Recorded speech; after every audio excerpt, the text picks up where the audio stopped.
When I think about storytelling and how close it is to my heart, I think about the origins of storytelling and how I got into storytelling. Now I got maybe officially into storytelling a few years ago through the Moth. When I really think about it, it actually happened in the summer of 2004. Now, in summer of 2004, I was going into 8th grade, and I'm a big hip hop fan, and this might be controversial, but I think early 2000s hip hop is the best hip hop. I truly love early 2000s like pop hip hop. And 2004 was an amazing year. It was like Lean Back, Fat Joe came out. Goodies, which I guess is a pop song. Milkshake, pop song. Hey Ya was coming out, but then the song of the summer was Yeah by Usher. Yeah. Yeah. Now, if you don't know Yeah by Usher, if you're like, oh, wait, what is this song that everyone loves? Yeah by Usher, it's a song, it had Usher, it was featuring Lil Jon, who was the biggest thing that time, and Ludacris. And it's a song essentially about enthusiastic consent, right? It's a song that's like, the chorus is really just, yeah, yeah, yeah, yeah, yeah, yeah. And oh man, was that an amazing song at the time. And it was my favorite song. And during that time, for context, I grew up in Dayton, Ohio, and I went to a predominantly white school, and I was also a late bloomer. So I was kind of awkward at the time, and it was summer, and in middle school, as a kid, you're not able to drive or anything. So summers were just very long. You didn't really see your friends during that time, and the only way we could really communicate with each other was through AIM, AOL Instant Messenger, but also through Zanga. Did anyone have a Zanga? I see eyes opening up. Core memory unlocked. I'm glad. Zanga, it was like a live journal. It was essentially like a live journal. It was like a blogging site that you would just, for us, we would just kind of post what we were up to that day. And on Zanga at the time, everyone was talking about how Sydney Arnett, the most popular girl in our school, was going to have a party, a birthday party. And everyone was like, this is what we're going to see everyone again. We're all going to be brought together. So it was very, very important. And I got invited to this birthday party, so I was very excited. And also, it was going to be a dance at a country club. And this was great because, I grew up in a predominantly white space, and so what I had going for me at the time was rhythm. And I was very excited about this. I was so excited to just show off my dance moves and especially hear the song of the summer, Yeah, at this place. So it was at a country club, so I really wanted to really look great. So I remember my dad took me to the Gap, and he got me a blue Oxford shirt and some khaki pants and some nice shoes as well, and a whole Gap outfit. And I was very excited. The night of, we go. It's like a 45-minute drive all the way to this country club,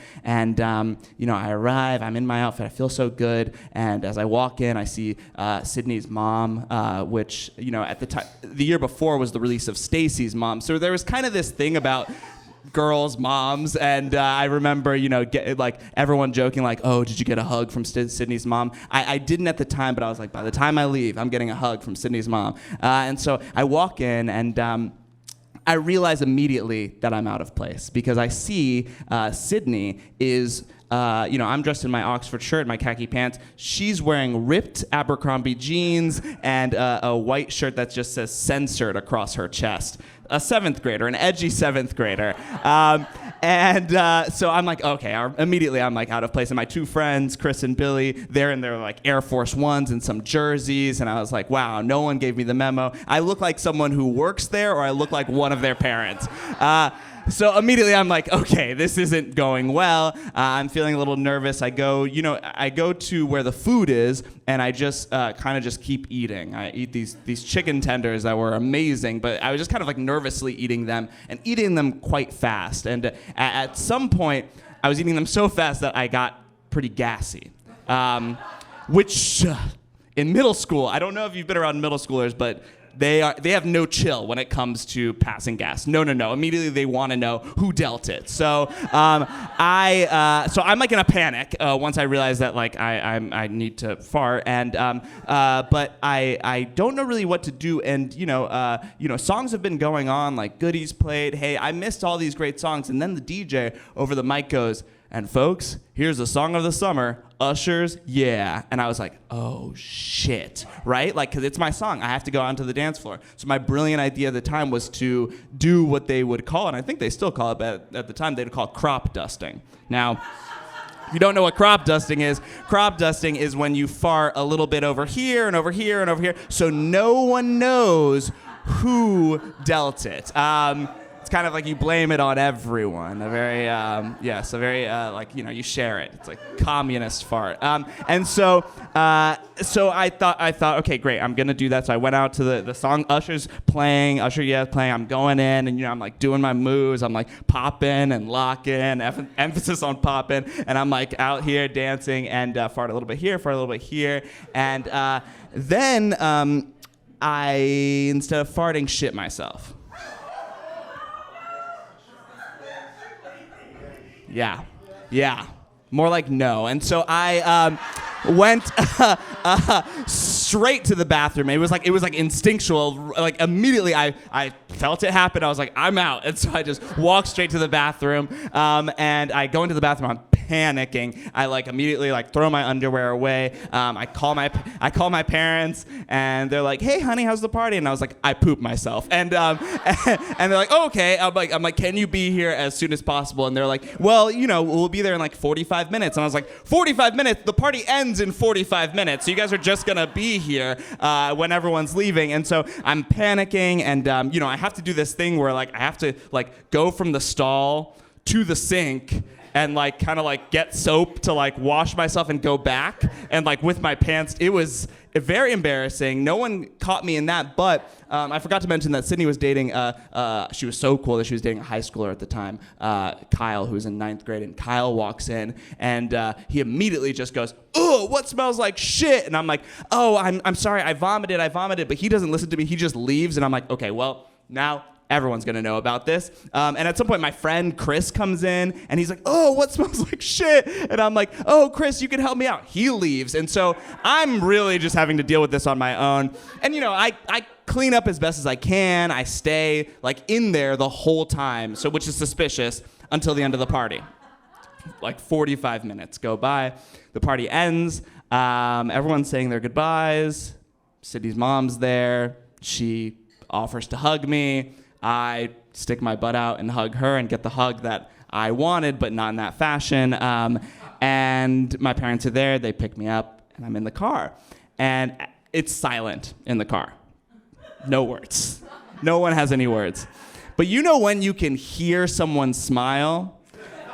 And so I could hear my mom just holding back laughter. And I say, "Mom, it's not funny." And then she just starts laughing. And it makes me start laughing, and I feel a little better, actually. Like, I don't recommend it as a parental technique to like laugh at your kid after they've shit themselves at the coolest girl's birthday party, but it worked. I felt a little better.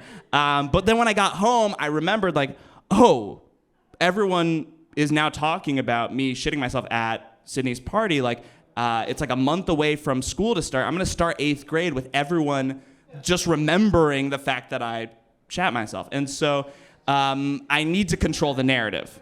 So I go on Zanga, and I decide I'm just gonna write what happened. Like, I'm just gonna write it out on my Zanga in a post titled, "How I Shat Myself at Sydney's Party." Or no, it was I sharted at Sharted. That's what I used. Sharted at Sydney's party. I write out this post. I hit submit. I post it. I go to sleep. I wake up the next day to see what happened. And there are so many comments. There are so many comments in my most popular Zanga post to this date. And I look, though, and a lot of them are, actually all of them were just kind of laughing and also just sharing moments where they have also either peed or pooped themselves in public. And all these people were like, just like sharing these moments, and they were all laughing at it, and it was like, honestly, the first time I really felt like I fit in for once was because of this Zanga post. And that's how I learned about the beauty of storytelling, y'all. So there you go. It's funny now. It's funny now.